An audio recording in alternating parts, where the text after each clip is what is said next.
Salam, mən Kənan Məstəliyev, İdman Jurnalisti Rekorda saytın baş redaktoram. Siz isə 11 adamdasınız. Bu dəfəki mövzumuz maraqlıdır, düzdür, əvvəlki mövzularımız da maraqlıdır, amma son zamanlarda bu mövzuya müraciət etmək artıq bir tələb halına gəlib. Çünki futbolumuzda nə baş verir, təkcə Azərbaycan futbolunda yox, elə dünya futbolunda nə baş verirsə, hər kəs bunu məhz bu məqama bağlayır, fikirlər, nəzəriyyələr ilə sürürlər. Hər şey buna bağlamaqları da əslində oyuna olan marağı deyərdim ki, azaldır. Söhbət bukmeker kontorlarından, ümumiyyətlə bu işdən, bunun ətrafında baş verən hadisələrdən gedir. Bu mövzuya müraciət etmək qərarına gəldik. Qonağımız isə sabiq jurnalist, sabiq həmkarım, Bukmeker qəzetinin yaradıcılığından olmuş, baş redaktor olmuş Ruslan Məmmədlidir. Ruslan bəy, xoş gəlmisiniz. Çox sağ olun. Dəvətiniz üçün minnətdaram. Təşəkkür edirəm bir daha gəldiyiniz üçün. Elə Bukmeker qəzeti ilə bağlı danışaq, çünki o vaxt yaradılanda mən də o qəzetdə işləyirdim. Yəni düzdür, Futbol Plus'un nəzdində yaradılmışdı. Mən də fəaliyyətində iştirak eləmişəm.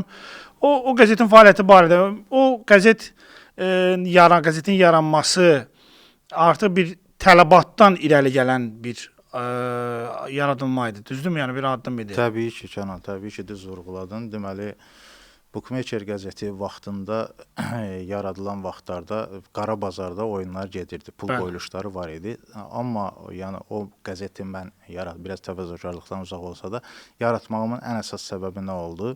Yəni indiki kimi yadımdadır, 2006-cı il idi. Həmin ərəfədə mən sadəcə özüm pul qoyurdum hərdən futbollara. Amma futbollara pul qoyarkən hansı komandanın hansı yerdə olduğunu, hansı nəticələr göstərdiyini bilmirdim. Ya bu mənə maraqlı idi və indiyə qədər yadımdadır, biz kirayə qalırdıq Neftçilər metrosu yaxınlığında. Mən o vaxtı futbola pul qoyuluş etmək istəyirdim. Tutaq ki, oyunları bilirdim. Yəni Futbol Plus qəzetində var idi ki, bu saatda bu oyun başlayacaq. Amma mən onların turnir cədvəlini, hazırki vəziyyətini, zədəli futbolçuların olub-olmadığını bilmirdim. Və bu zaman mən özüm nə qədər uzaqlığa, təbii ki, o vaxt telefon, smartfonlar yox idi, nə qədər uzağa gedib internet klublarda axtarış eləyirdim ki, bu komanda neçənci yerdədir, son 6 oyunu necə olub, bu üst oynayar yoxsa alt oynayar. Və belə-belə məndə fikir formalaşdı ki, hal-hazırda əlimin altında bir qəzet olsaydı, mən heç yerə getməzdim, evimdən çıxmazdım, elə rahat baxardım.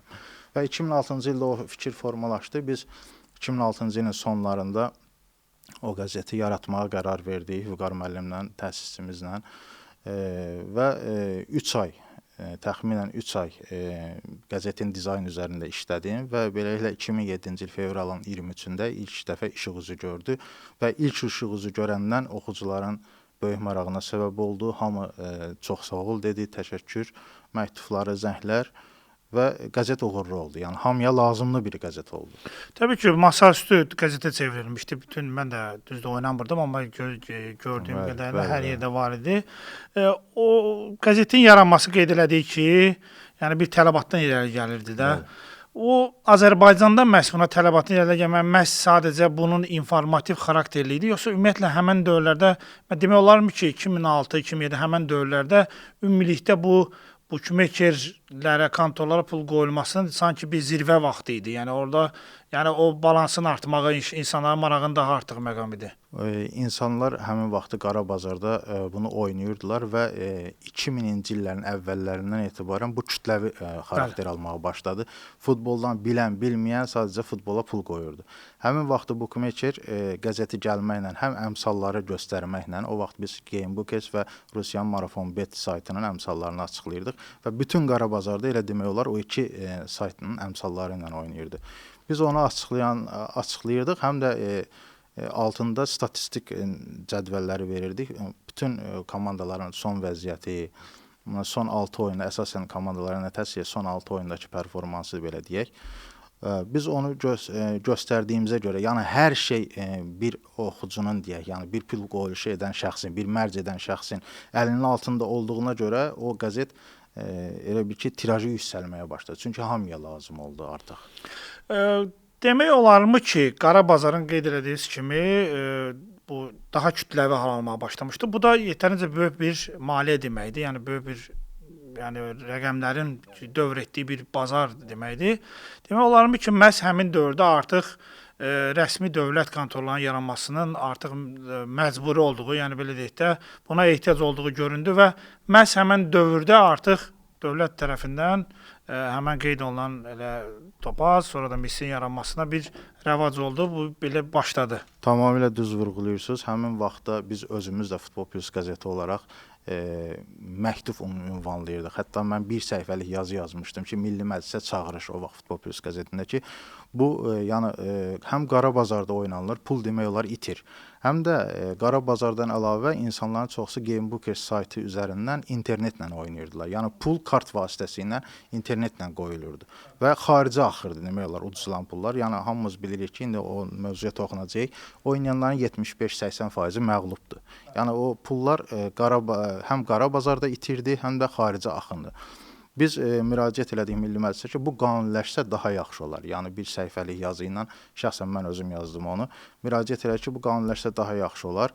Çünki qanuniləşəcəyi halda oradan gələn gəlir ən azından Azərbaycanın özünə qalar, dövlət büdcəsinə hər hansı bir vergi verilər. Bəlkə də idmanın bu günlərin bilirsiniz ki, Premyer Liqanın sponsorudur Misli. Bəli. Yəni bəli. Ondan əvvəl də Topaz idi. Bəli, bundan əvvəl Topaz idi. Yəni bu baxımdan gələn gəlirdən futbolumuza xeyir olar. Yəni bunun hal-hazırda da elədir. Elə Azər İdman Servisinin vasitəsilə ölkə idmanı təkcə futbola yox, elə idmana da maliyyə ayrılır, dəstək göstərilir. Bəli, qanuniləşməsi bunun çox gözəl oldu. Yəni dediyim kimi o vaxt biz də müəyyən təkanlar göstərdik. Qanuniləşdi ilk olaraq Topaz, ardınca Misli. Yəni bu gün deyərdim ki, oynayanlar üçün, mərc edənlər üçün hal-hazırki vəziyyət 15 il əvvəlkindən daha yaxşıdır. Kontorlar dedik. Gəl başdan başlayaq. Kontorların fəaliyyətinə. Ümumiyyətlə kontorların fəaliyyəti necə olur? Yəni məsələn kontor hansı fəaliyyətlə məşğuldur? Vasitəçidirmi? Misal üçün hazırki Azərbaycanda olan kontorlar. Yəni bütün kontorlar vasitəçidirlərmi, yoxsa ki məhz o məsələn əmsalları indi olan formalaşmasına gələcəyik təbii ki. Bu əmsalları mən belə başa düşürəm ki, hər kontor özü müəyyənləşdirmir. Yox, təbii ki. Təbii ki. O əmsallar hardan gəlir? Başlanğıc əmsallar, yəni o belə deyək, əsas kontorlar hansılardır? Onlar və sonradan artıq o əmsalların formalaşma qaydalarına keçərik. Deməli, ilk əmsallar gəlir iki əsas böyük şirkətdən. Pinnacle deyilən şirkət var, bir də Esbobet deyilən böyük şirkətlər var. İlk olaraq əmsalı bu iki şirkət hazırlayır. Sonra bu iki şirkət amma aralarında müqavilə var deyə onların heç bir əmsal, heç bir oyunun əmsalı, hətta deyərdim belə, yəni Səudiyyə Ərəbistanının 2-ci liqasında keçirilən bir oyunun əmsalı belə o iki şirkətin arasında böyük 10%-dən artıq fərq yaratmamalıdır. Məsəl üçün, hansısa bir komandanın qələbəsinə 1.90-ı Pinnacle açıqlayıbsa, Spobet onu 1.85-dən və yaxud 1.95-dən yuxarı açıqlaya bilməz. Yəni bu ümumi qaydadır. Bu iki şirkət bir-birinə əlaqəli əmsalları açıqladıqdan sonra providerləri var. Onu elə bir ki, həmin əmsalları alıb onlardan digər dünyada 3000-dən artıq kontor var. Yəni onlara satan providerlər var. Sportradar provideri var, Genius Sport var. Bu providerlər vasitəsilə digər kontorlar o əmsalları əldə eləyir, əmsalları açıqlayır. Yəni əsas iki oradan gəlir. Deməli Pinnacle o həm vergilərə görə, həm qumara qadağaların olmamasına görə yerləşir Curaçao adasında. Spobet isə yerləşir Man adasında. Man adası səhv eləmirəmsə Böyük Britaniya ilə İrlandiyanın arasındadır. Yəni baş ofisləri oradadır. Asiya zonasına Spobetin Filippində olan mərkəzi baxır Asiya tərəfə, digər Avropa, Amerika tərəflərində də bu dediyim, yəni Pinnacle-la Spobetin o həmin Manda yerləşən baş ofisləri. Bəs William Hill özü bookmaker kontorudur. Sadəcə o əmsalları oradan götürüb bir qədər formalaşdırır. Yəni burada əsas vacib olan detal o deyil ki, sən elə əmsalları imенно o şirkətdən alasan. Məsələn, kiçik kontorlar var ki, hansısa bir ölkələrdə tanınmamış kiçik kontorlar. Onlar heç həmin providerlərə müraciət eləmir. Sadəcə baxır görürlər ki, William Hill, Gamebookers kimi saytlar açıqlayıb, elə oradan götürürlər əmsalları. Özləri azaldırlar təbii ki, kiçik kontorlar əmsalı azaltmaqla məşğuldur. Yəni ən çox azaldırlar və açıqlayırlar, beləcə yəni öz müştərilərini yığırlar. Əmsallar necə formalaşır? Əmsalların formalaşması belə deyərdim, həm sadədir, həm mürəkkəb. Necə sadədir? Komandaların tarixi statistikası burada qəti rol oynamır Canan, mən deyim sənə. Yəni ən əsas məsələ burada komandanın son formasıdır. son vəziyyəti komandanın necədirsə ona uyğun götürürlər. Bir də ən əsas təsir edir orada zədəlilər. Komandanın zədəli və cəzalı futbolçuları. Orada hər liqa üzrə mütəxəssislər var. Və o qədər yaxşı əmsal açıqlayan şirkətlər onu qurub ki, məsəl üçün tutaq ki, adi bir oyundan götürək. Elə son oyunumuzdan əvvəlki Qarabağ Ayntraxt oyunundan. Qarabağ orada favorit göstərilmirdi. Məsələn, Qarabağa orada verirdi 3 əmsal qələbəsinə, amma Ayntraxtın qələbəsinə 2 əmsal verirdi. Bu artıq həmən əmsalı o şirkətdə açıqlayan işçi üçün aşağı reytinq sayılır. Məsəl üçün, bütün oyunlar bitəndən sonra rəhbərlik baxır ki, hansı əmsal açıqlayan şəxsin oyununda tərsinə olub da. Yəni, bunu favorit görüb, amma digər komanda qalib gəlibdir. Həmən orada işçilərin özünün reytinqi ona görə aşağılanır, yuxarılanır. Əmsallar da ona görə uyğunlaşır əsasən. Onlar yəni əsasən fikir verirlər, yenə dediyim kimi, cəzalı, zədəli futbolçulara, komandanın son vəziyyətinə. Buna fikir verirlər, əmsallarını açıqlayırlar. Sadəcə bu, yəni bu qədər sadə. Əmsalları yazan, quran, o tövsiyəni verən adamlar futbol mütəxəssisləridirmi? Onların içərisində varmı futbol mütəxəssisləri? Futbol mütəxəssisi deyəndə tanınmış deyil onlar. Onlar özü üçün futbol mütəxəssisidir, bəli. Amma tanınmış insanlar deyil. Sadəcə o şirkətin işçiləridir. Səndən, məndən 10 dəfə, bəlkə də 100 dəfə futbolu artıq bilən insanlardır. Sadəcə belə tanıdığımız futbol mütəxəssisi deyil onlar, yox.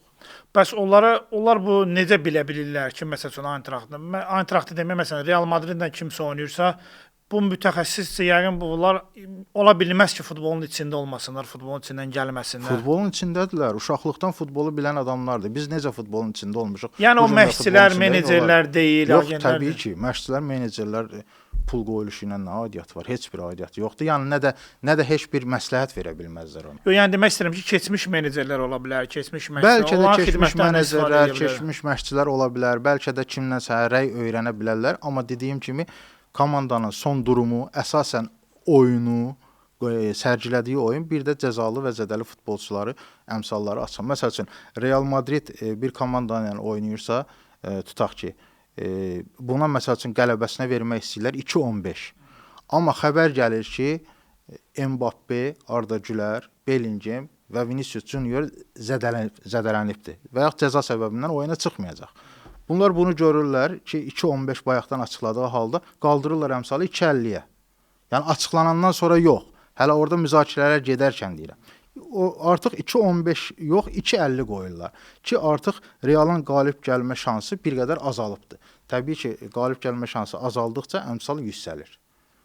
Bax belə, yəni bu qədər sadə şəkildə onlar əmsalı açıqlaya bilirlər. Yəni mən izlədiyim qədərilə, yəni neçə illərdir bu işin içində baxırıq, izləyirik. Yəni təbii ki, o fikri sizə qeyd elədiniz. Əslində belə baxıram ki, bəzən bukmekerlərin futbolu bir çox futbol adamlarından daha yaxşı bildiklərini fikri formalaşır. Onu deyirlər, indi yenə orada fərqlər mövcuddur. Elə futbola pul qoyuluşu edənlər var ki, doğrudan da bəzi futbol mütəxəssislərinə futbolu yaxşı bilirlər, doğrudan da. Yəni o qədər ona həyəcanla baxırlar və bilirlər ki, məsələn 3 oyun axı pul qoyub yadındadır. 3 oyun bundan qabaq filan komanda uduzmuşdu. Yəni buna onun uduzmağı bunu da uduzdurub deyə yadında qalıb. Yəni bu komandanın son performansını demək olar bəzi futbol mütəxəssislərindən yaxşı bilirlər. Bu da təbii haldır. Çünki bu həm oyuna baxıb, uduzub, onda hər hansı bir fikir formalaşıb. Düzdür, futbola baxanda daha diqqətli baxırlar. Məsələn, çünki falan oyunçu zərbəni vura bilmədi və ya müdafiəsi daha. Çünki ortada pul var deyə. Daha futbol mütəxəssisləri kimi, o baş məşqçilər kimi təbii ki, onlar taktika bilmir. Sadəcə uduzmadığından onlarda belə fikir formalaşır ki, bu filan komandanı uda bilmədi, bu gün də uda bilməyəcək. Yəni bu baxımdan, bəli, onlar futbolu bilirlər, azdan çoxdan bilirlər, yəni pul qoyan şəxslər. Belə bir fikir var ki, əslində, yəni düzün mənim də o fikrim var ki, ümumiyyətlə bu bukmeker kontorlarının əmsallarına baxanda, ümumiyyətlə bu prosesə baxanda sanki futbolun özünün bilməyin o qədər də böyük əhəmiyyət daşımadığı fikri ortaya çıxır. Yəni futbolu bilməsən də sadəcə əmsallarla da oynamaq olar. Mən səndən tam razıyam. Futbolu bilməyə, ümumiyyətlə tarixi statistikaya, heç nəyə gərək yoxdur. O əmsallar özü hər şeyi göstərir. Məsəl üçün, mən özüm də oynadım, etiraf eləyəcəm. Liverpool Newcastle oynayırdı keçən həftə. Bəli, 4-1 qurtardı. Bəli. Həmin oyunun sadəcə mən fikirləşdim ki, bu ikisi də hücum eləyən, ikisi də açıq oynayan komandadır. Burada yəqin ki, gol-gol olacaq. Bəli. Götürdüm, mən də müəyyən məbləğlə gol-gola yəni mərc elədim mislidə. Gol-gola mərc elədim və gəldi. Yəni bu necə deyirəm? Yəni futbolun özünün av-havasına baxanda, yəni istər-istəməz onu fikirləşib duymaq olur ki, hə, burada gol. Mən yer gəlmişəm onu məsləhət eləyərəm ki, məsələn pul qoyuluş edənlərə, bizə baxanlara, seyr eləyən, pul qoyuluş edən mərc sevərlərə futbolda pul qoyuluş edərkən çalışın, çəkinin hansısa komandanın qələbəsinə pul qoymaqdan. Yəni bu insan beyninin görəcəyi iş deyil. Hansı komanda, yəni iki komanda demək olar aşağı-yuxarı eyni gücdədirsə, onlara hansının qələbə qazanacağına yəni mərc eləmək düzgün deyil. Mənim fikrimcə tövsiyəm budur. Ən yaxşı olar ki, ya 2,5 üst, ya məsəl üçün ağır oyun fikirləşirsənsə 2,5 alt, ya gol-gol. Yəni belə şeylərə müraciət eləmək daha doğrudur. Nəinki hansısa komandanın qalib gəlib gəlməyəcəyinə. Yəni bu tövsiyələrdir, bunu hər cür, yəni oyun elədir, futbol belədir. Təbii Futbolu ki, sevdiyimiz, təbii ki, futbol təbii sevməyimizin səbəblərindən biri də odur ki, burada təbii ki, favoritlər var, güclü komandalar O təbiidir. var. Amma burada gözlənilməzliklər də olur. Gözlənilməzliklər, mən onu demək istəyirəm, gözlənilməzliklər o biri mərslərdən daha çox olur. Məsələn, gol-gol düşündüyün oyunda gözlənilməzlik az olur. Amma hansı komanda udacaq? Ən əsas niyə? Çünki burada 3 nəticə var. Hansı komanda udacaq, sən mərc eləsənsə, burada 3 nəticə var. İstər-istəməz sənin şansın 33%-dir. Amma gol-gol yox qola və yaxud 2,5 üst 2,5 alta mərc eləsənsə, burada sənin şansın 2-dir. 50-50-yədir. Heç nəsiz oradan 17% qabağasın. Bəli, 66%-dən. Bəli, o söhbət odur. Qazanc məsələsinə başlayaq, o məsələlərə qeyd eləyək. Bir qədər əvvəl danışanda bir üzrün işlətdiniz ki, deməli 75-80% məğlubiyyət deməkdir. Bəli, bəli, 75-80%. Yəni bu istənilən halda, yəni qeyd etmək olarmı ki, istənilən halda nəticələrin hansı formada gəlib gəlməyindən asılı olmayaraq, yəni pul qoyuluşlarını sayını qoyan adamların kütləviliyindən asılı olmayaraq, onların qoyduğu pulların məbləğindən asılı olmayaraq 75-80% udzur. Bəli, bu yəni dəqiqə yaxın bir rəqəmdir. Təbii ki, günlər, aylar fərqli ola bilər. Aylar ola bilər ki, 90%-dən yuxarı insan uduzsun, aylar ola bilər ki, 70%-dən aşağı. Yəni ortalama 1 illik götürsək, mütəmadi oynayan şəxslərdən söhbət gedir. Yəni bir dəfə oynayıb gələn ay bir də pul qoyacam, onlardan danışmıram. Yəni həftə ərzində ən azı 2-3 dəfə mərc edən, mütəmadi oynayan, ay ərzində 15-dən yuxarı mərc edən insanlardan söhbət gedir ki, bəli, bunların 75-80% məğlubdur. Məğlubiyyətin də ən əsas səbəbləri orada əmsallarda olan gizliliklərdir. Bəli, onunla bağlı danışmaq istəyirəm. Çünki orada əmsallar, təbii ki, mənim də araşdırmalarım olub. Mənim araşdırmalarıma əsasən olur ki, yəni bu Bukmeker kontorunun oradan, xüsusilə də marjadan, əgər imkan varsa o barədə danışaq, marja vasitəsilə, yəni elə bir rəqəmə gətirib, xüsusilə də bir qədər əvvəl qeyd etdiyimiz kimi kontorlar aldıqları o əmsal siyahısında mütləq azaltmaya gedirlər. Çünki o yuxarı kontorların, hansılar ki, başlanğıc kontorların, onların verdikləri əmsallar daha ədalətlidir, ədalətliyə daha yaxındır, daha reallığa daha yaxın olur. O birisi kontorların azaltılması da sadəcə gəlir məqsədi ilə. Bəli, təbii ki. Yəni, bilirsiniz burada necədir? Ümumiyyətlə, kontorlar riyaziyyat üzərində qurulub. Bütün kontorlar, bütün əmsallar riyaziyyat üzərində qurulub. Yəni, sən neynəsən də, nə qədər yaxşı oynasan belə, mütləq uduzan tapılır. Çünki sənin əksi bir fikirləşən var axı. Məsələn, bizdə gol-gol populyardır, amma götürək Avropanın bəzi ölkələrində yox gol populyardır. Onu soruşma, maraqlıdır, onu da soruşacağım ki, Azərbaycandakı xüsusiyyətlər nədir, ona da qayıdarıq. Ona inşallah qayıdarıq. Yəni, kontor istənilən halda bu riyazi cəhətdən elə hesablanır ki, bu istənilən halda uduşdadır. Yəni, kontor mütləq udanlar varsa, uduzanlar da var.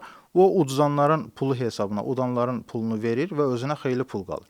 Amma bu o demək deyil ki, kontorlar elə bütün oyunlarda həmişə qalibdir. Yox, elə deyil. Məsəl üçün, mən xatırlayıram 2018-ci il Dünya Çempionatının finalında Fransa-Xorvatiya oyununda açıq-aşkar favorit idi Fransa. Yəni, açıq-aşkar görünürdü ki, Fransa bu hətta futbolu bilməyən belə Fransanın qələbəsinə yatırım eləmişdi. Mən xatırlayıram həmin vaxtı Topaz yəni böyük çətinliklə üzləşmişdi.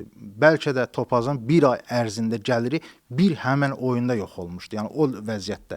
Biz o vaxtı bir dost uşaq var, onunla pul qoyuluşu eləməyə getmişdik. Biz böyük pul qoyuluşu eləmək istəyirdik. Fransanın həm qələbəsinə, həm qol-qola, həm də 2,5 üstə.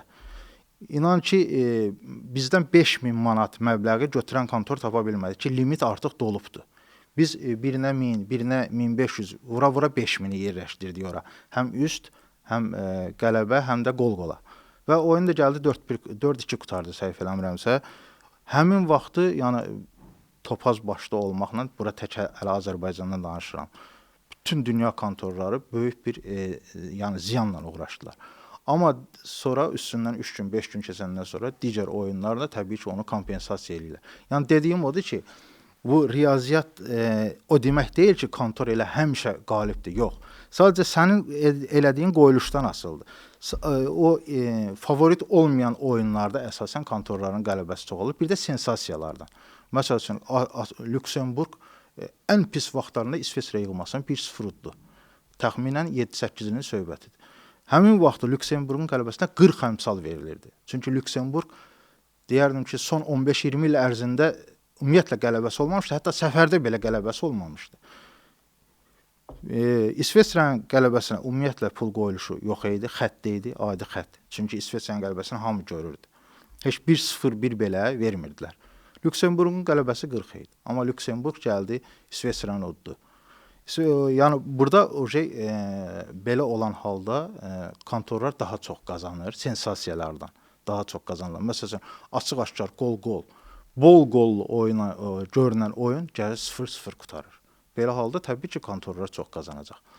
Amma burada əsas məsələ nədir? Yəni bilmirəm indi onun yeridir demək yoxsa yox, bu kontorların oyun fırlatması deyirlər. Ona gələcək. Ona gələcək. Yəni bax, riyaziyyat dediyim kimi, riyaziyyat odur ki, eyni gücdə olan komandaların oyununda, məsəl üçün yenə dediyim kimi, Qarabağ Ayntraxt oyununda. Bəli, kontorlar udur.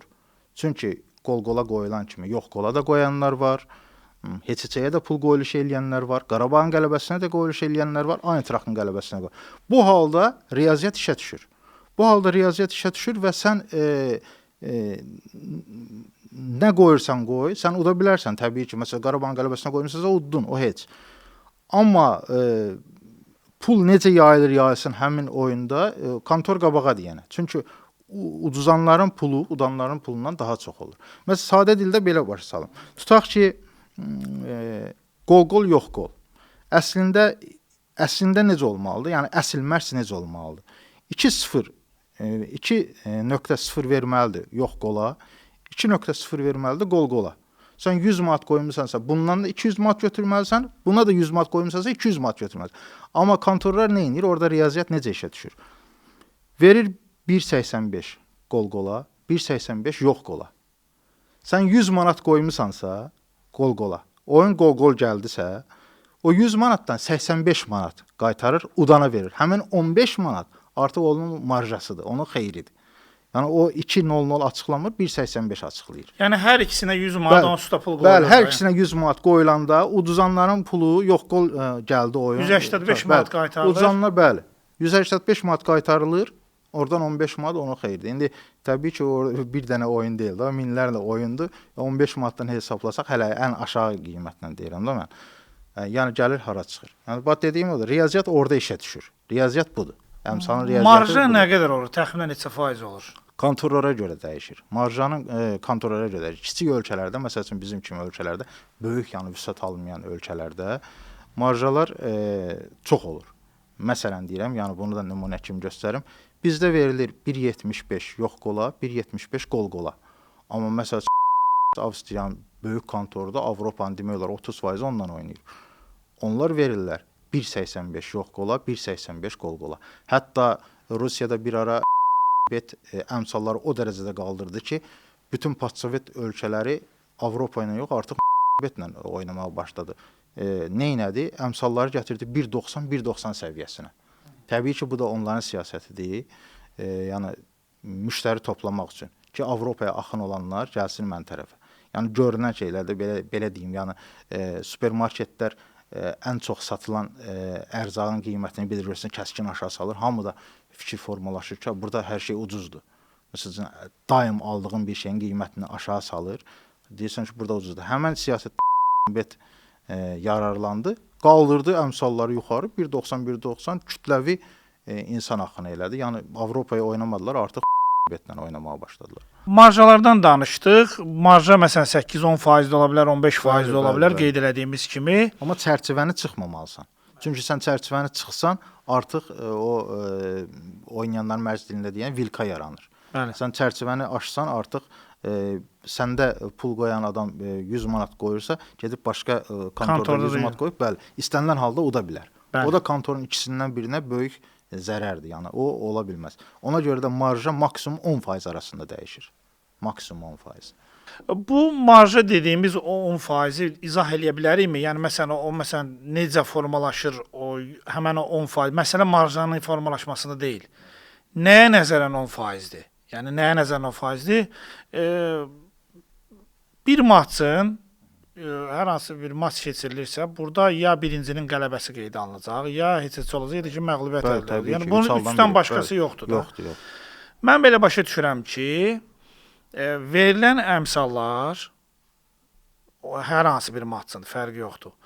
Əslində necə olmalıdır? Əslində elə olmalıdır ki, həmən maçda, həmən əmsallar 100-ə bölünəndə, yəni 100%-ə bölünəndə, yəni həmən əmsallar, misal üçün birinə qeyd elədiyimiz kimi qələbəsinə 2 verilibsə, o birisi əmsallar da 100-ə bölünəndə elə bir rəqəmlər alınmalıdır ki, həmən alınan rəqəmlər 100% olsun. Yəni daha bəli, doğru olsun ki, əlbəttə ki, yəni 100% nəticəni əhatə eləməlidir. Amma mən belə başa düşürəm ki, o 100% olacağı halda kontorların fərqi yoxdur. Yerli, böyük fərq eləmir. Onlara o təbii ki, sərf eləmir. Onlar onu elə eləməli olacaq ki, həmən o marjanı. Bəli, bayaq onu dedim də. Bayaq onu dedim ki, yəni əslində olmalıdır 2-0-0 hər ikisinə qoyulmalıdır 2-0-0. Məsəl üçün yenə deyirəm, iki başlı oyunlardan söhbət gedir də. Tutaq ki, basketboldur, tutaq ki, futboldan qırağa çıxaq. İki komanda oynayırsa, orada təbii ki, heç yoxdur.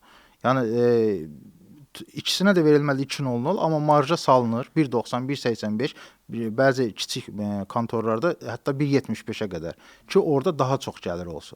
Yəni dediyim kimi o tamamilə 100% əhatə eləyə bilməz. Onda 100% tam əhatə eləyirsə, artıq orada kontorun demək olar ki, xeyri az olur.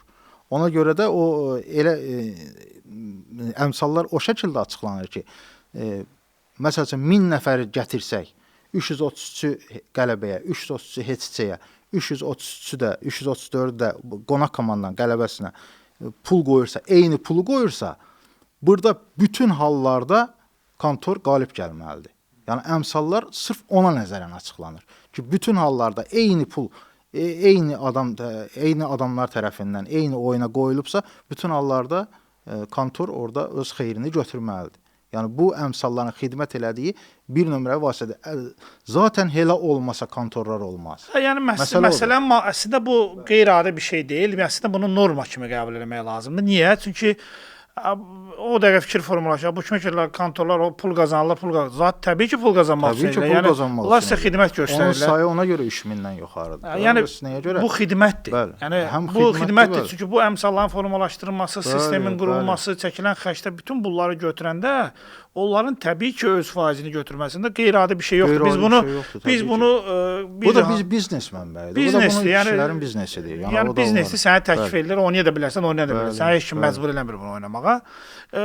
Bu kontorların qalib gəlmək, yəni onsuz da qalib gəlirlər deyə əslində bu bir pas oldu. Bu məsələyə artıq keçmək lazımdır.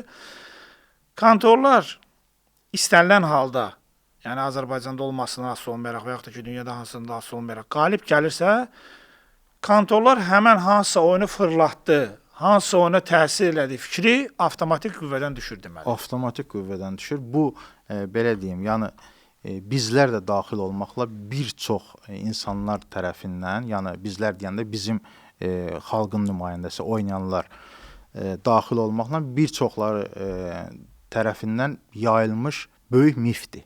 Yəni heç bir kontor, heç bir oyunu fırlatmır. Bunu mən altından imza ataraq deyirəm. Yəni bu dəqiq belədir. Çünki ən əsası Kontorun heç bir marağı yoxdur oyun fırlatmaqda. Kontor onsuz da qalibdir. Tutaq ki, mən kontor sahibiyəm. Mənim kontorum var. Mənim aylıq gəlirim təxminən 1 milyon manatdan yuxarıdır.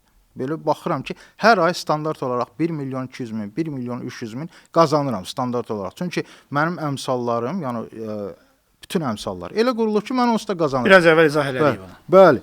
Mən niyə əlavə pul verib hansısa oyunda dönüş eləməliyəm? Niyə ki, sonra da həmən komandanın da adı o qumarda hallansın və mənim də adım o qumarda hallansın və mənə də veto qoyula bilər, mənə də böyük cərimələr, sanksiyalar tətbiq oluna bilər. Mən niyə bunu eləməliyəm? Mən onsuz da bütün hallarda qalibəm. Və burada yanlışlıq nədən ibarətdir? Kontor oyunu fırlatmır. Kontora oyunu bəli fırladırlar. O nəzarətsiz çempionatlar var, aşağı liqalar var. Məsəl üçün bir ara Belçikanın 2-ci liqasında Saint-Truiden oynayırdı. Sonradan məlum oldu ki, Saint-Truiden baş məşqçi daxil olmaqla oyunçular öz məğlubiyyətlərinə pul qoyub oyunu pis oynayıb uduzurlarmış. Bu artıq nə deməkdir? Yəni kontor oyunu fırlatmır. Bu oyun algı satqısı. Bəli, bu oyun algı satqısıdır. Nə mənada? Yəni komanda özü uduzur, öz məğlubiyyətindən qazanır. Və yaxud da elə bir komanda olur ki, deyir ki, bir qol da varsa buraxacaq, məsələn. İndi hələ ki o mətbuata açıqlanmayıb, amma ola bilər hardasa da. Yəni elə bir şey hələ mətbuata sızmayıb. Yəni Saint-Truiden dediyim kimi digərləri hələ mətbuata elə bir şey sızmayıb. Ola bilər ki, bəli, öz bir qol buraxarıq hardasa, amma özümüz də qol vurub oyunu udarıq. Sağlam necə deyək, sağlam mərc oyunu. Və bəli, elə də olur, çıxırlar. Yəni indi özləri təbii ki, pul qoyuluşuna icazə yoxdur futbolçuların. Qohum-əqrəba tərəfindən hər futbolçuya, yəni kimlərsə tapılır, qoyulur pul. Bu yenə deyirəm, bu Çempionlar Liqası, Dünya Çempionatı, Avropa Çempionatı, Avroliqa, buradan söhbət getmir. Tam nəzarətsiz Polşa 2-ci divizyon, Moldova 2-ci divizyon, Rumıniya 2-ci divizyon. Bunlardan söhbət edir. Bəli, yəni mən hələ Avropadan danışıram, Asiyada təbii ki, Asiyada da ola bilər. Yəni belə şeylər ola bilər. Yəni bu mümkündür. Amma kontorun oyun fırlatması nə ağla, nə məntiqə, heç birinə düz gəlmir. Yəni bu olan bir şey də deyil. Məsəl üçün, səhv eləmirəmsə 2004-cü il aprel ayının 11-də baş tutub bu oyun. Real Assosun oyunu. Karyerasını bitirmiş futbolçulardan biri müsahibə vermişdi. O müsahibəni mən yazmışdım Futbol Plus qəzetində. Deməli, deyir ki, biz 18-ci ya 17-ci yerdə gedirdik İspaniya çempionatında. Çox outsider idi, vəziyyətimiz pis idi. Və mən bir-iki qohuma dedim ki, bacardığınız qədər böyük pul vurun, biz Santiago Bernabeu'ya gedirik. Real Madridlə oynayırıq. Paltar dəyişmə otağındakı vəziyyət çox pisdir. Çox pisdir. Yəni futbolçular arasında qruplaşma, baş məşqçinin özü də bilmir hansı taktika ilə oynayacaq. Real Madridin qələbəsinə qoyun, biz udacağıq oyunu. Və həmən oyun dediyim kimi 2004 aprelin 11-də başladı. Real həmin oyunu 0-3 hesabı ilə uduzmuşdu. Osasuna həmin oyunu 3-0 qalib gəlmişdi. Yəni futbolçunun özü belə bilmir ki, futbol hansı nəticə ilə qurtaracaq. Yəni oyundan əvvəl futbolçunun özü bilmir. Yəni ona görə də məğlubiyyət niyə çoxdur bu oyunda? Çünki gələcəyə proqnoz vermək çox çətindir.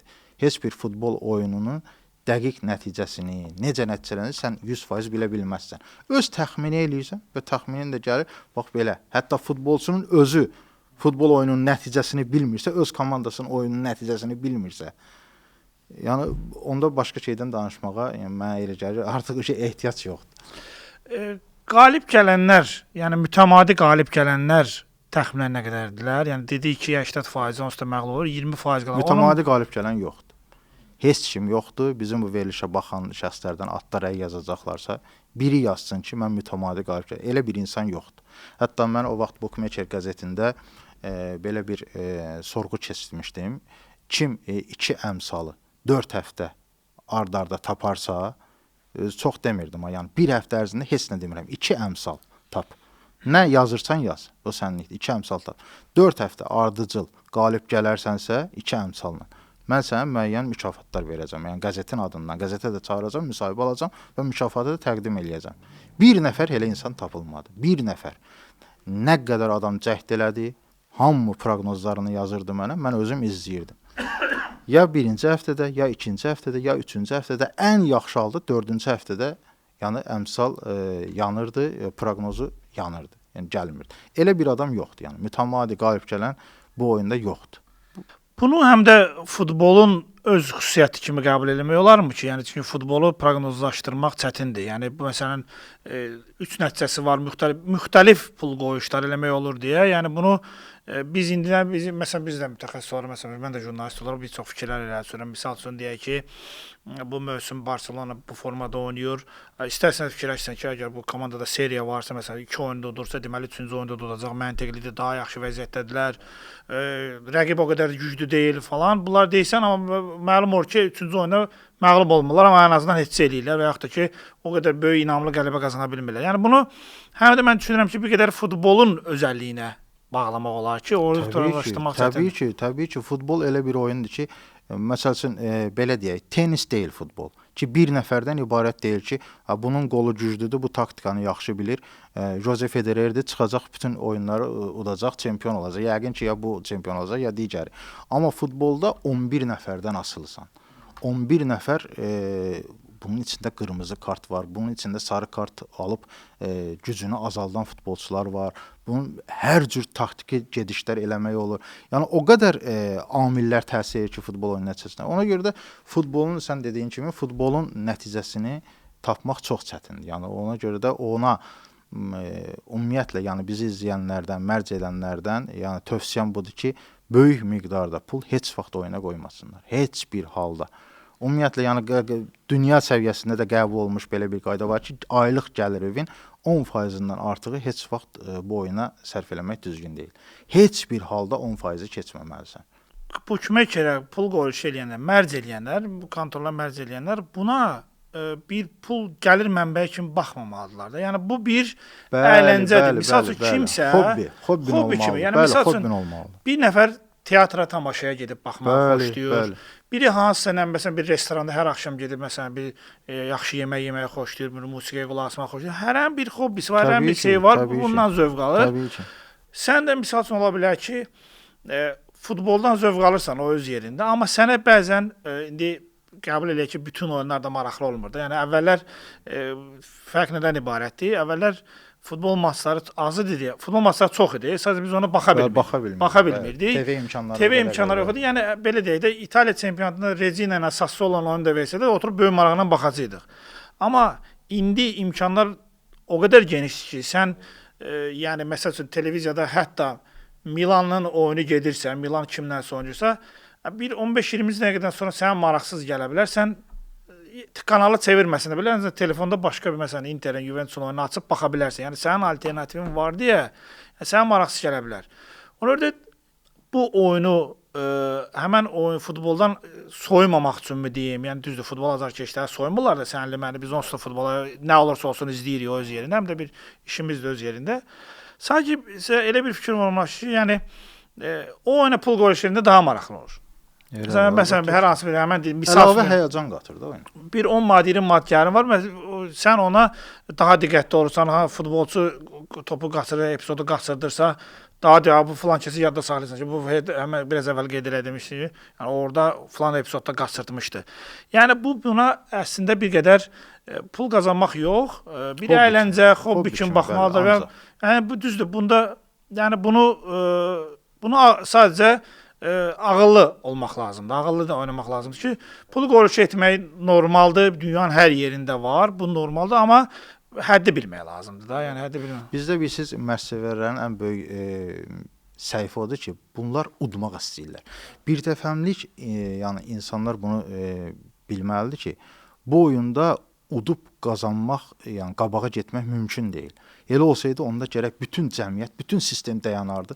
Hamı işini gücünü atardı. O 8 saat işləyənlər, 10 saat işləyənlər heç bir işləməzdi. Hamı gəlib belə pul qoyuşur. Yəni bu mümkün olan bir şey deyil. Zaten sən bundan davamlı utsaydın, heç onda kontorlar olmazdı. Kontorlar hamısı bir-bir bağlanardı ki, biz elə ancaq ziyana gedir. Burada əsas məsələ uduzmamaq olmalıdır. Məsəl üçün, sən bir oyuna 100 manat pul qoyursansa, oradakı əmsal tutaq ki, 1.45-dir. 100 manat qoy, elə o 1.45-lə oyna. Amma bizdə məşqçilərin çoxusu, əksəriyyəti, böyük əksəriyyəti fikirləşir ki, bir dənə də, 2 dənə də oyun əlavə edin. Yanına qoşun. Bəli, yanına qoşun. 100 manat qoyub 400 manat udum. Bu ücret səhvdir. Budje isə sənin oradan 100 manatına gedir. Amma sən bir oyuna stavka eləsəydin, 1.45 əmsala tutaq ki, həm öz 100 manatın cibində qalardı, uduzmazdın, həm də 45 manat əlavə gəlirin olardı. Bir hobbi kimi sənin əlavə bir gəlirin olardı. Sən artıq işivi gücüvü atıb elə ancaq bundan qazanmaq istəyirsən. Yox, onun axırı müflislikdir. Bunu mən heç kimə tövsiyə eləmirəm. Heç kim də çalışsın, yəni bu dərəcəyə gəlib çıxmasın. Sadəcə oyuna proqnoz yazarkən ilk növbədə uduzmamağı fikirləşsinlər ki, eybi yox, az olsun, amma uduzmayım. Yəni böyrünə oyun qoşmaqla, sənin kuponda sayın çoxaldıqca, yəni əmsal yüksəldikcə sənin udma şansın aşağı düşür. Bunu bir təfəlik bilmək lazım. Müxtəlif sistemlər var. Hamısı məsələn oynayanlar qeyd edirlər ki, məsələn bu sistemlə oynasam mütləq şəkildə qalib gələcəm və yaxud da ki, qalib gəlmə ehtimalım daha çox olacaq. Çatma və digər belə bir şeylə ifadələr. Bunlarla barədə bir qədər danışmanızı istəyərdim. Bəli, o dediyiniz məsələ də gündəmdədir, məşhurdur. Bəziləri fikirləşirlər ki, bu oyunda udmağın yeganə yolu bir komandanın müəyyən nəticəsini qovmaqdır. Belə deyim, tutaq ki, məsələn Barselonanın, tutaq ki, biz qovuruq üst oynamağını. Barselona bu günlərim qoyuruq 50 manat üstünə, gəlməsə gələn dəfə qoyuruq 150 manat, gələn dəfə bu qədər. Bir komandanın heç hissəsini qovanlar var. Məsələn 5 manatla başlayır, heç hissəyə çünki çox pul verilir deyə 3 qat oradan artıq götürmək mümkündür. Gəlməsə növbə tutur yenə artırmaq və bir gələn kimi bütün uduzluqları da çıxardıb onu götürmək. Yəni mən tövsiyə edirəm ki, bu da yanlış variantdır. Bu da mümkün deyil. Bu variantda da udmaq qətiyyən mümkün deyil. Çünki siz hansı komandanın uzun müddət nə oynayacağını bilə bilməzsiniz. Məsəl üçün elə çempionatlar var ki, məsələn, ümumiyyətlə bir komanda 10 oyun, 15 oyun heç isə oynamır. Məsələn, mən bir ara özüm hələ bu misli topaz olmamışdan qabaq, qeyri-rəsmi vaxtlarımda Game Bookers vasitəsilə özüm mən bir ara Rusiya çempionatında bütün komandaların, 16 komandanın hamısının heç hissəsini qovmağa başladım. Mən hər dəfə artırırdım. Başlayırdım 3 dollarla, gəlməsə gələn dəfə 5 dollar qoyurdum həmən komandanın heç hissəsinə. Mən sonra tarixi statistikaya baxdım. Həmən mövsüm Rusiya çempionatında heçsi olan qədər heç vaxt heçsi olmadı. Heçsənin faizi adətən 25-30% arası olur bütün çempionatlarda. 39%-ə yüksəlmişdi və mən həmən ora 100 dollarla başlayıb 1000 dolları keçmişdim. O dərəcədə udmuşdum. Sonra nəfis güc gəldi və mən İspaniya segundasında ora əlavə elədim ki, orada komanda çoxdur, bunları da başlayım qovmağa. İnanmazsınız, 4 tur İspaniya segundasında bir dənə cəmi heçsə qeydə alındı. 4 tur ərzində bir dənə heçsə bütün oyunlarda hansısa komanda uddu, heçsə qeydə alınmadı. Bütün udduğum pullar da hamısı qayıtdı, getdi. Mən sana görə tövsiyə eləmirəm heç kimə, yəni bu istədiyin qovduğun nəticə gəlməyə də bilər. Yəni bunu heç kimə tövsiyə eləmirəm. Pul qoyuluşu edənləri də qeyd eləyək. Yəni Avropada, məsəl üçün deyək ki, İngiltərədə və yaxud da ki, İspaniyada, Sloveniyada, Çində pul qoyuluşu edənlə Azərbaycanda pul qoyuluşu edən adamlar arasında yəni fərq nədədir? İnsanların özünü demirəm. Yəni onların qoyduqları pul hansına daha çox meyilli olurlar? Yəni hansı əmsallar üzrə, hansı nəticələr üzrə pul qoyuluşu eləməyi xoşlayırlar? Ümumiyyətlə belə deyim, o barədə kəskin fərqlənmir. Azərbaycanla Avropa arasında kəskin fərq yoxdur. Yəni ümumiyyətlə bütün dünya ölkələrində kəskin fərq. Ümumiyyətlə yəni komandalarda hansı qalib gələcək, ən populyarı demək olar budur. Qol, yox qol və 2.5 üst, 2.5 alt. İndi axır vaxtlar qolların sayı çoxalıb. Yəni təsadüf deyir ki, 4 il ya 3 il bundan qabaq ən sıx oynayan deyək ki də belə müdafiəyə meyilli oynayan A seriyası Avropada ən çox qol vurulan çempionat oldu. Yəni səhv eləmirəmsə 2019 ya 20 mövsüm ya 20-21 mövsümdə hansında. Yəni qol çox vurulur. İndi ona görə də 3.5 üst artıq daha populyarlaşır. Çünki həm yaxşı əmsal olur onda, həm də qol çox olduqca artıq məşqçilər ona üstünlük verir. Yəni dediyim odur ki, Azərbaycanla Avropa ölkələri, yəni dünya ölkələri bir-birindən o barədə çox fərqlənmirlər. Yəni əsas favoritlərin qələbəsinə pul qoyuluşu heç bir ölkədə populyar deyil, ona görə də heçəyə ən çox əmsal verilir. Yəni heçəni proqnozlaşdırmaq çox çətindir, həddindən artıq çətindir. Yəni Qol, yox qol, bir də aşağı yuxarı, yəni 2.5, 3.5 üst, alt. Amma bir şey var ki, bizdə məsəl üçün qol və üst 2.5 üst həddindən artıq populyardır. Məsəl üçün 100 yazandan 98-i, 97-si deyərdim. Bəlkə də elə 100-ə yaxını ya qol-qola ya 2.5 üstə pul qoyur. Amma Avropa ölkələrində elə deyil. Avropa ölkələrində favoritlərə, bəzən hansısa futbolçu qol vuracaq, vurmayacaq ona, məsələn sarı vərəqələrin sayına, ondan sonra kornerlərin sayına, belə şeylərə də pul qoyanlar var, çoxdur. Amma bizdə böyük əksəriyyət qol 2.5 üst, qol 2.5 üst. Bu da bəlkə də bizim daha çox qol görmək istəyimizdən gəlir, futbol sevgimizdən gəlir. Onu demək çətindir. Biz ümumiyyətlə futbol azarkeşi ilə mərc eləyən insanın futbola baxışı da bir deyil. Məsəl üçün bir sual verə bilərsiniz ki, bu futbola pul qoyuluşu ilə futbola maraq daha da artırmı? Bilirsiniz, o maraq deyil də. Yəni o necə sizə başa salım? O sadəcə özünün udmaq istədir. O onun şəxsi marağıdır. O məsələn həmin adam gəlib tribunaya gəlib oturur, o tribunaya gəlib o futbola baxmaq ona maraqlı da deyil. Məsələn hansı futbolçu hansı kluba transfer olundu, onu həyəcanlandırmaz. Məsələn Mourinho Fenerbahçeyə baş məşqçi gələndə şəxsən mən özüm həyəcanlandım ki, Mourinho kimi baş məşqçi Türkiyə Süper Liqasında. O ümumiyyətlə Mourinho tanımır. Həmin insanların çoxsu heç Mourinho tanımırlar. Yəni Mourinho ona maraqlı deyil. Çünki meydanda onu görmür. Onlara qol vuran oyunçu maraqlıdır. Məsələn əgər bir komanda göy rəngdə köynəkdə oynayırsa, biri yaşlı rəngdə oynayırsa, o rəngləri seçmir də. Yəni onun üçün biri ağdır, biri qaradır. Tam düzgün, bəli, tam düzgün. Məsələn mənim bir yaxın dostum var idi, daim pul qoyuluş eləyirdi. Deyirdi dünyada Messi ilə Ronaldodan yaxşı futbolçu yoxdur. Güclü demir ha. Onlardan yaxşı futbolçu yoxdur. Niyə? Çünki o daim qol vurur, onu sevindirir. Çünki bu həmişə oyunlara üst yazır, ya qol yazır. O da qol vurur, onu sevindirir. Yəni onların marağı ilə sənin mənim marağımın, futbola olan marağını eyniləşdirmək düzgün deyil. O sadəcə öz marağını güdür futboldan, biz amma futbolun həyəcanına baxırıq. Bizi futbol. Yəni onlar futbol azarkeşinin sayının artmağında, yox futbol kütləsinin, futbolu izləyənlərin kütləsinin artması. Ancaq futbol kütləsini artıra bilərlər, amma futbol azarkeşi deyirsənsə, onlar futbol azarkeşi deyil. Bir mənalı. Kontorlar, bu barədə soruşmalıyam. Kontorlar bir çox çempionatlara, elə bizim Azərbaycan Premyer Liqasına da, yəni bundan əvvəl də, indi də sponsorudur. Yəni başqa böyük çempionatlara da sponsorluq eləyirlər. Çempionatın adları, bookmaker kontorlarının adlarıdır. Komanda, klublar, hətta böyük Real Madrid belə, yəni Vinlə, yəni kontor adına şey. Yəni bu təbii ki, bir çox fikirlərə yol açır. Biz bunu qeyd elədik, danışdıq. Yəni onunla əlaqəsi yoxdur da. Yəni kontorun mən belə başa düşürəm ki, kontorun hər hansı bir kluba, çempionata sponsorluq etməyinin məqsədində o deyəmə sadəcə populyarlıq eləmək istəyirlər ki, müştəri cəlb etsin, maraqlı olsun, onlar oynasın, oradan da qazansın. Yəni bu bir biznesdir, normaldır. Yəni biz bunu bir faciəvi bir şey kimi qəbul eləməməliyik. Mənim sualım nədən ibarətdir?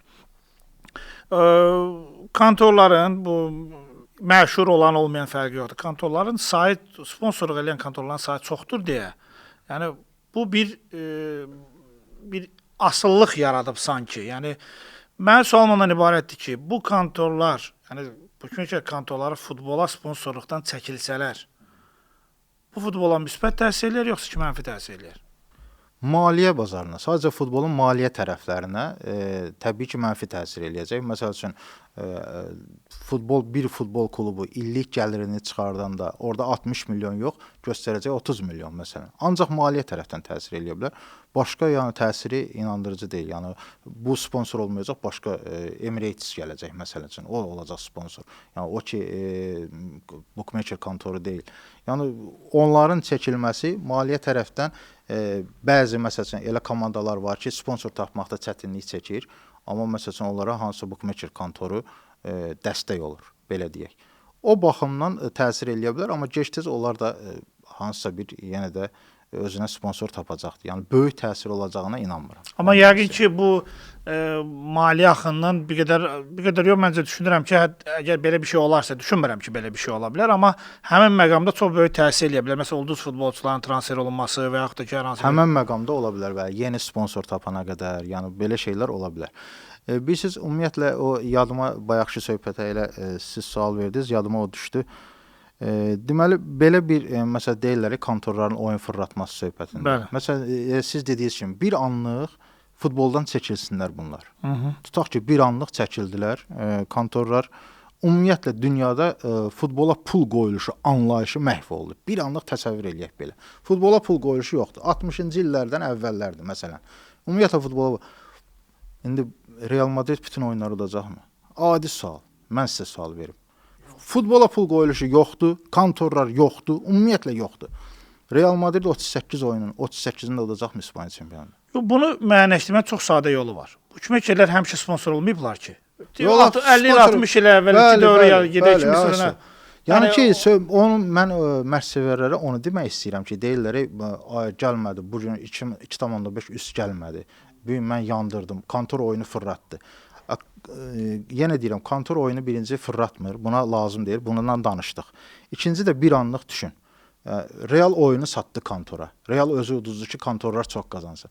Bu kontorlar olmasaydı, Real 38 oyunun hamısını udacaqdı, qardaş. Bir dənə onu sənə sual verirəm. Başqa, yəni heç hər şeyi qoyuram qırağa. Tutaq ki, sən bunun tarixini bilmirsən, əmsallar necə açıqlanır, onu bilmirsən, hər şeyi qoyuruq qırağa. Kontor anlayışı yoxdur, futbola pul qoyuluşu anlayışı yoxdur. Real Madrid təbii ki 38 oyundan bir üçündə 4-ündə uduzacaqdı. İspaniya çempionatı kimi ağır çempionat. Amma Real Madrid bir oyun uduzan kimi satdılar. Manchester City bir oyun uduzan kimi satdılar. Bu düzgün yanaşma. 90 üstə gəlib 3-cü dəqiqədə qol vuruldu, satdılar. Qapıçı qol vurdu, satdılar. Nə qapıçı qol vura bilmədi, satdılar. Topu buraxdı. Hər şeyin arxasında da yəni biz bu barədə danışdıq ki, yəni bəli, müəyyən təsirlər var. Bu pərdə arxası olaylar var. Bu insan xislətidir. Yəni bu dünyanın hər yerində var. Bu Azərbaycan, Rusiya, Çin, İngiltərə fərqi yoxdur. Bu insani hallardır. Amma hər şeyi də, yəni hər maçı da, hər pası, hər ötürməni, hər qolu, hər zərbəni də buna bağlamaq, bu mən düşünürəm ki, bu artıq futbola aidiyyəti yoxdur yəni o adamın. Yəni bu adamlar yəni futbola sadəcə özlərində müəyyənləşdiriblər. Yəni adamlar artıq futbol sevgisi deyil. Kənan, bir dənə nümunə deyim. Bu yaxınlarda Chelsea West Ham oyunu oldu. Chelsea oyunun gedişində 2-0 uduzurdu. Mən ona misli məntəqələrindən birində baxırdım və ətrafda bir 10, 15, 20-yə yaxın insan var idi, oyunu izləyirdi. Hamı bir mənalı şəkildə deyir ki, Chelsea oyunu satdı. Chelsea oyunu satdı. Görsən, Chelsea kontorlara oynadı. Chelsea-yə yuxarıdan zəng gəlib ki, bəs uduzarsınız, Chelsea oyunu satdı. İndi oyun gəldi, Chelsea oldu 3-2.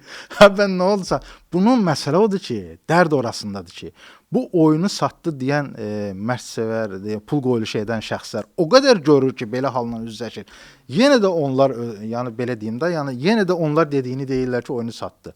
Bunu sən özün dəfələrlə görürsən ki, oyunu satdı dediyin komanda görür, oyunu fırladır, əməli başında udur özü, yəni sonradan qələbə qazanır.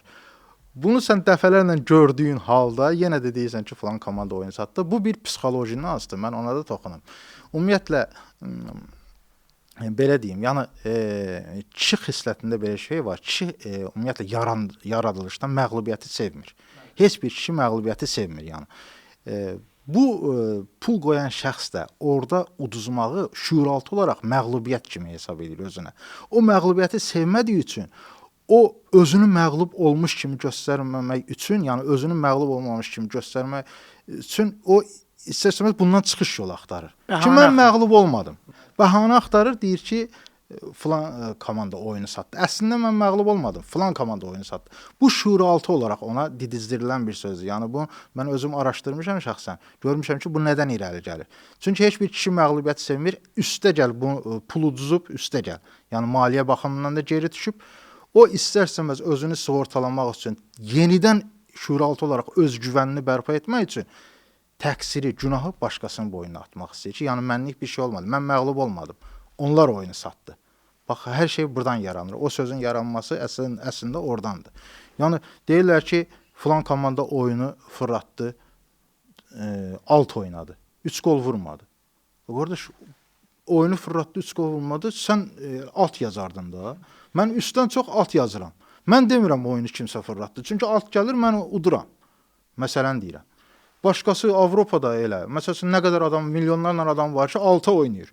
İndi hara fırlatdı bə, kontor oyunu hara fırlatdı? Bir uddu, bir uduzdu. Fikirləşmək lazımdır ki, əgər Rustam Məmmədli alt yazıbsa, mən üst yazmışamsa, onda ikimizdən birimiz istərsiniz bu kontoru günahlandıracağıq. Təbii, təbii. Yəni onsuz da çünki düzgün deyil axı, o düzgün. alt gəlsə deyil, hə. mən günahlandıracağam, Bəli. üst gəlsə sən günahlandıracaqsan ki, bunlar oyunu fırlatdılar. Bu düşüncədən ayrılmaq lazımdır. İndiyə qədər futbol tarixində, yəni siz jurnalistsiniz, mən də uzun müddət jurnalist olmuşuq. Yəni bizdə heç vaxt indiyə qədər tarix ərzində bir dənə olsun belə fakt aşkarlanmayıb ki, kontor oyunu fırlatsın. Hətta mətbuata sızıntısı belə olmayıb. Kontorun oyunu fırladı. Məsələn, karyerasını qurtarmış futbolçular var. Bir baş məşqçi ilə, bir prezidentlə yola getməyən o qədər futbolçu. Belə bir şey olsaydı, onlar ən azından bunu deyərdilər. İctimaiyyətə açıqlama verdilər ki, bəli, paltar dəyişmə otağında gəldilər, bizə dedilər ki, hansısa kontor deyir ki, bu oyun 0-0 qurtarmalıdır. Belə bir şey olmuyor indiyənə Bu biz niyə olmur? Mən məsələn bu barədə danışan adamlar haqqında, adamlarla danışanda belə bir fikir bildirirəm ki, bu məsəl üçün bir düzdür. Digər idman növlərinə mən hər hansı bir belə deyək də günahı olan üzərinə yıxmaq istəmirəm, biraz kölgəyə salmaq istəmirəm. Yəni məsələn hər hansı bir idman növündə bu hadisə bir nəfərdən asılı olsa, misal üçün deyək ki, hər hansı bir tək mübarizəli idman növü. Bəli, çox gözəl. Orada bəli. onun üstün örtmə, onu gizlətmək olar. Çünki bu bir şəxsin arasıdır. Biz ikimiz mübarizə var, döyüşürük hansısa bir idman növlərində birində. Bunun hansısa bir nəfərlə bunu eləmək olar. Amma özdə bu məsələnin ikinci tərəfi var. Qəbul eləyək ki, dünya idmanının ən böyük maraq olan idman növü futboldur da. Yəni bundan populyarı yoxdur. İdman növüdür, bəli. Var digər idman növləri, bunlar başa düşür, amma futboldan populyarı yoxdur da, düzmü? Bu bir matça ən azından biz qeyd etdiyimiz kimi o aşağı liqalar, nəzarətsiz liqalara çıxıram. O təbii prosesdir. Və misal üçün İspaniya çempionatında həmən Real Madridin bir matçı keçir. Bu Real Madridin matçına ən azından dünyada bir heç olmasa bir 50 milyon adam baxır da televiziya vasitəsilə. Təbii ki. Yəni 50 milyon adam baxır. Bu 50 milyon adamı allatmaq mümkün deyil ki. Mümkün deyil. İkinci, Real Madridin oyunçularına necə gəlib demək olar? Sən ona nə deyə bilərsən ki, əsas məsələ odur. Sən ona nə söz verə bilərsən? Əsas məsələ odur. Yəni sən bir belə deyək də aylıq gəliri 10 milyon civarında olan adama sən nə söz verə bilərsən ki, o sən ona razılaşsın. Özdə bunu deyəndən sonra bunu qeyd elədiyiniz kimi orada heyətdə bir nəfər deyil. 11 nəfər start heyətində var. Bunun paltar dəyişmə otağında da əlavə bir 12 nəfər də var. Bu texniki işçilər var. Bu elə bir şeydir ki, bunun qarşısını almaq, bunu sızmaması mümkün deyil. Mümkün deyil. Bu mütləq belə şey olarsa sızmalıdır, mümkün deyil. Bir də ən əsas məsələ bilsin ki, necədir. Məsələn, bu 3000-dən yuxarı kontor var. Bu kontorlar elə hamısı bir-biri ilə əlbir deyil ki, gəlin atışaq, bu oyunu fırladaq. Elə şey mümkün deyil. Yaxşı, kontor tutaq ki, oyunu fırlatmaq istəyir, tutaq ki. Deyəcək ki, mən fırladacam, başqaları da qazanacaq. Mən niyə buna gedib əlavə pul verməliyəm ki, komandaya? Yəni bunlar hamısı bir-biri ilə əlbir deyil ki, pul atışdılar. Yəni belə bir şeyin olması mümkün deyil. Olarsa da belə mətbuata sızmaması mümkün deyil. Yəni hər bir komandanın qalib gəlib gəlməməsi Arsen Wengerin dediyi kimi, iki eyni dərəcəli komandanın qalib gəlib gəlməməsi 5 dəqiqə əvvəl paltar dəyişmə otağındakı vəziyyətdən asılıdır. Vəssalam, yəni ən çox təsir eləyən oyuna budur. Paltar dəyişmə otağında kimlərdir? Oyuna siz taktiki, fiziki və mənəvi cəhətdən hazırsınızmı və futbolçular arasında birlik varmı? Futbol oyununun nəticəsinə bu təsir, bundan danışın. Ən çox təsir edən amil budur. Yəni hansısa, yenə deyirəm, bu mövzuya nöqtə qoymaq istəyirəm. Kontorun oyun fırlatması halı indiyə qədər aşkarlanmayıb, belə bir şey mümkün deyil. Nə məntiqə, nə ağla da sığası bir şey deyil bu. Mən düşünürəm ki, elə bu ifadə ilə nöqtə qoysaq daha yaxşı olar. Çünki bizim hamımızın böyük bir futbol sevgimiz var. Bu futbol sevgisinə heç nə kölgə salmamalıdır. Biz bu futbolu bizim uşaqlıq sevgimizdir. Hər kəs biz bunu uşaqlıqdan sevməyə başlamışıq. Onun alidəsi, onun xəstəsi futbolsuz yaşaya bilmirik və ona da hər hansı bir fikirlərin, hər hansı bir iddianın kölgə salmasına razı olmamalıyıq. Biz bu fikirləri yaxına buraxırıqsa, biz bu fikirləri hətta dilə gətiririksə, dəfələrlə təkrarlayırıqsa və hər şeydə buna bağlayırıqsa, biz ilk növbədə özümüzə və futbola xəyanət eləmiş oluruq. Elədir. Futbol kimi gözəl oyuna xəyanət eləməyək, futbolu sevək, futbolu yaşayaq. Futbolu yaşadaq, yaxşı cümlədir. Dəstəkləyirəm çünki futbol qeyd etdiyimiz kimi bizim Yaşayaq. yaşayaq, futbolu yaşadaq, futbolla birlikdə yaşayaq. Çünki futbol bizim yəni həm uşaqlığımız, həm gəncliyimizdir, həm də ki, yəni ən sevimli idman növümüzdür. Futbolsuz bizim bizə üçün çətin. bir dünyadır. Futbol bizim üçün dünyadır və dünyamıza sadiq olaq, dünyamızın belə söhbətlərlə çirklənməsinə imkan verməyək. Elədir. Futbolumuzu Mərsi də oynamayaq, qalib oynamayandır. Oynayırıqsa da hobbi kimi oynayaq və aylıq gəlirimizin 10%-dən artığını heç vaxt bu işə sərf eləməyək. oldu. Təşəkkür edirəm Ruslan bəy gəldiyiniz görə, minnətdaram maraqlı söhbətinizə görə. İnşallah növbəti görüşlərdə yenə də müsahibələrdə görüşərik. Çox sağ olun. Belə, növbəti 11 adamın sonuna çatdıq. Görüşərik.